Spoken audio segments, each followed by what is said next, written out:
33% reservation ఇచ్చింది.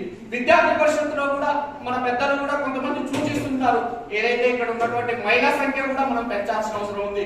ఈ 4 జిల్లాలో 2 జిల్లాలు మహిళలు కనీసం అనౌన్స్ చేసుకోవాల్సినటువంటి ప్రత్యేక పరిస్థితి ఉన్నది. అదేవిధంగా క్యాంపస్ లో మహిళలకి బాధ్యతలు ఇవ్వాల్సిన అవసరం ఉంది. ఈ రోజు మహిళలు చాలా మందికి స్ఫూర్తి. ఈ రోజు స్వాతంత్ర ఉద్యమంలో కావచ్చు, మొన్న ఒక 6 నెలల కింద రీసెంట్ గా ఒలింపిక్స్ హిస్టరీలో ఎవరు ఉన్నారంటే మహిళలు ఉన్నారు. ఈ యొక్క దేశం యొక్క పరిస్థితి అంటే ఉన్నది. మన అమ్మగా ఏదైతే కొలుస్తామో భారత్ మాతని, ఆ విధంగా ఈ రోజు ఉన్నది. ఏదైతే ఒలింపిక్స్ లో గేమ్స్ లో కావచ్చు, దేనికైనా మహిళా ఇంపార్టెన్స్ పెరిగింది. కాబట్టి మనం కూడా మన అభ్యాస వర్గంలో మహిళల్ని పెంచే విధంగా, మన నగరాల్లో మహిళలకి బాధ్యతలు ఇచ్చే విధంగా పని చేయాలని చెప్పేసి తెలియజేస్తున్నారు.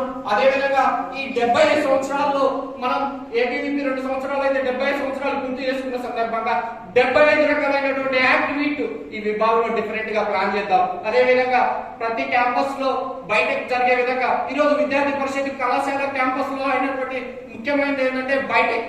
ఈ బైటెక్ లేకపోతే మనిషికి గుండె ఎంత ఇంపార్టెంటో కళాశాల క్యాంపస్ లో బైటెక్ కూడా అంతే ఇంపార్టెంట్. ఈ బైటెక్ జరగకపోవడం కారణంగా ఈ రోజు విద్యార్థి పరిషత్ యాక్టివిటీ ఎక్కడికక్కడ తగ్గిపోయినటువంటి పరిస్థితి ఉంటది. ముఖ్యంగా నగరాల్లో ప్రతి వీక్ బైటెక్ జరిగే విధంగా మనం యోజన చేసుకోవాల్సినటువంటి పరిస్థితి ఉన్నది. అదేవిధంగా జిల్లా బైటెక్ ప్రతి నెల, విభాగ బైటెక్ ప్రతి 15 రోజులకు ఒకసారి ఇంపార్టెంట్ కార్యకర్తలు, జిల్లా కమిటీలు అందరూ నియోజన చేసుకునే విధంగా ప్లాన్ చేసుకుని ఈ అభ్యాస వర్గంలో 2 రోజులు మనం చేసినటువంటి అభ్యాస వర్గం అంటే ఏంటో తెలుసా? అభ్యాసం చేయడాన్ని అభ్యాస వర్గం అంటారు. ఈ 2 రోజులు మనం ఇక్కడ నేర్చుకున్నటువంటి విషయాలు, ప్రతి విషయాన్ని కూడా మనం కళాశాలలోకి వెళ్ళి, గ్రౌండ్ లోకి వెళ్ళి, ఏ విధంగా అయితే గ్రౌండ్ లో దిగిన తర్వాత కోవిడ్ 6 కొడతారు, విద్యార్థి పరిస్థితి 2 రోజులు నేర్చుకున్న తర్వాత మనం కూడా విద్యారంగ సమస్యలను అదే విధంగా 6 కొట్టినట్టు కొట్టాల్సినటువంటి పరిస్థితి ఉన్నది. ఈరోజు జిల్లాలో ఫీజుల దోపిడీని అరికట్టాల్సినటువంటి పరిస్థితి ముఖ్యంగా ఈ జిల్లాలో ఉన్నది. ఈరోజు కొంతమంది టిఆర్ఎస్ కావచ్చు, కొంతమంది రాజకీయ పార్టీ నాయకులు ఏదైతే మహిళా క్యాంపస్లు ఉన్నారో ఈ మహిళా క్యాంపస్ల దగ్గర పాన్ పరాకులకు కానీ, గుప్తా షాపులకు కానీ, మటన్ షాపులకు కానీ, మంగళ షాపులకు కానీ ఇట్లాంటి షాపుల పరిస్థితి ఉన్నది. ఈ రోజు దేశంలో చూసినట్టయితే మహిళలమైన దాడులు జరుగుతున్నాయి. అత్యధికంగా దాడులు జరిగేటువంటి రాష్ట్రం మీద జరుగుతుందంటే అది తెలంగాణ రాష్ట్రం మాత్రమే.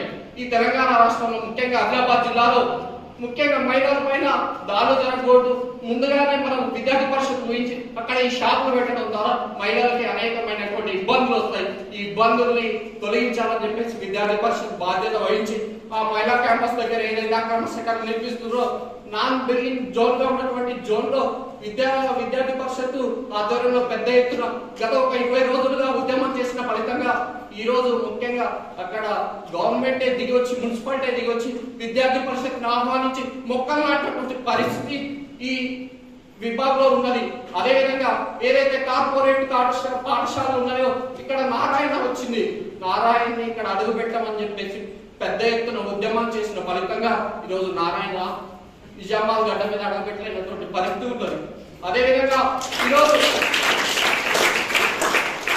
ముఖ్యంగా మనం ఏదైతే నేర్చుకున్నామో ఈ నేర్చుకున్నటువంటి పెద్ద సీనియర్ కార్యకర్తలు చెప్పినటువంటి అంశాన్ని ప్రతి ఒక్కరు కూడా పిన్ టు పిన్ మనం బుక్ చేసుకొని మనం ఏదైతే ఉన్నదో అదంతా విజయవంతం చేసుకొని ఈ అభ్యాస వర్గాన్ని 2 రోజులతో పాటు విజయవంతం చేసుకున్నాం. అదేవిధంగా ఇంత చక్కటి అడగగానే ఇచ్చినటువంటి ఉషోదయ విద్యా సంస్థ డైరెక్టర్ సూర్యప్రకాష్ సార్ గారికి, అదేవిధంగా పూర్వ కార్యకర్త అయినటువంటి కోయ సాంబశివరావు అడగగానే అన్న ఏం లేదన్న విభాగ స్వర్గ పెట్టుకుని ఈ 2 రోజులతో పాటు అనగానే నేను పూర్వ కార్యకర్తని అని చెప్పేసి ఇక్కడ 2 రోజులతో పాటు నేను భోజనం ఏర్పాటు చేస్తాను, ఫైల్ ఏర్పాటు చేస్తాను, నా వాటా ఉంది, నా షేర్ ఉంది, నేను విద్యార్థి పరిషత్ ఇదే క్యాంపస్ లో ఇక్కడనే గవర్నమెంట్ కాలేజ్ లో ఏబీపీ ద్వారా నేను ఈ రోజు స్టూడెంట్ లీడర్ గా గుర్తింపు పొందిందని చెప్పేసి ఆయన ఎంత బాగుపోయినా కానీ ఫోన్ చేసి మరి ఈరోజు సాయం చేసినటువంటి పరిస్థితి విద్యార్థి పరిషత్ ఉంది.